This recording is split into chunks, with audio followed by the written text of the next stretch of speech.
आज मैं आपको एक मज़ेदार कहानी सुनाने जा रही हूँ जिसका शीर्षक है मूर्खों का बहुमत। तो चलिए शुरू करते हैं। किसी जंगल में एक उल्लू रहता था। उसे दिन में कुछ दिखाई नहीं देता था, इसलिए वह दिन भर एक पेड़ पर अपने घोंसले में छिप कर रहता था। सिर्फ रात होने पर ही वह भोजन के लिए बाहर निकलता था। एक बार की बात है, गर्मियों का मौसम था। दोपहर का समय था और बहुत तेज धूप थी। तभी कहीं से एक बंदर आया और वह उल्लू के घोंसले वाले पेड़ पर आकर बैठ गया।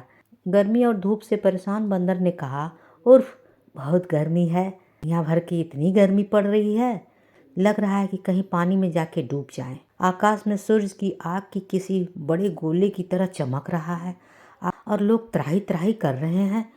बंदर की बात को उल्लू ने सुन लिया। उसे रहा नहीं गया और बीच में ही बोल पड़ा, यह तुम झूठ कह रहे हो। सूरज नहीं, बल्कि अगर चंद्रमा के चमकने की बात कहते तो मैं इसे सच मान लेता। बंदर बोला, भला दिन में चंद्रमा कैसे चमक सकता है? वह तो रात में चमकता है और यह दिन का समय है। दिन में सूरज ही चमकेगा। यही कारण है कि सूरज की तेज रोशनी की वजह से बहुत ज़्यादा गर्मी हो रही है। उधर बंदर ने उल्लू को अपनी बात समझाने का बहुत प्रयास किया कि दिन में सूरज ही चमकता है, चंद्रमा नहीं। लेकिन उल्लू भी अपनी ही जीत पर अड़ा था। इसके बाद उल्लू ने कहा, चलो हम दोनों मेरे एक मित्र के पास चलते हैं, वही इसका निर्णय करेगा।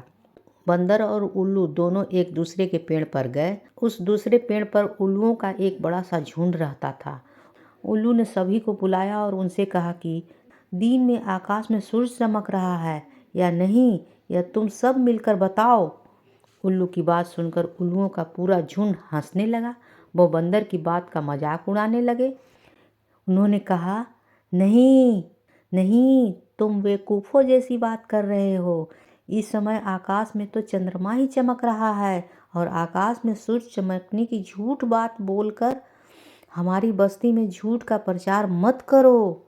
उल्लुओं के झुंड की बात सुनने के बाद भी बंदर अपनी ही बात पर अड़ा हुआ था, जिसे देखकर सभी उल्लू गुस्सा हो गए और वे सारे के सारे बंदर को मारने के लिए झपट पड़े। दिन का समय था और उल्लुओं को कम दिखाई दे रहा था। इसी वजह से बंदर वहाँ से बचकर भाग निकलने में कामयाब हो गया और उसने अपनी जान बचाई और हाँफते हाँफते कहा कि अब किसी से बहस नहीं करेंगे। बेवकूफ़ों से बहस करना बेकार है। कहानी से सीख, मूर्ख मनुष्य कभी भी विद्वान की बात को सच नहीं मानता। ऐसे मूर्ख लोग अपने बहुमत से सत्य को भी असत्य साबित कर सकते हैं। इसलिए मूर्ख लोग से कभी न लगना। कहानी होती है समाप्त।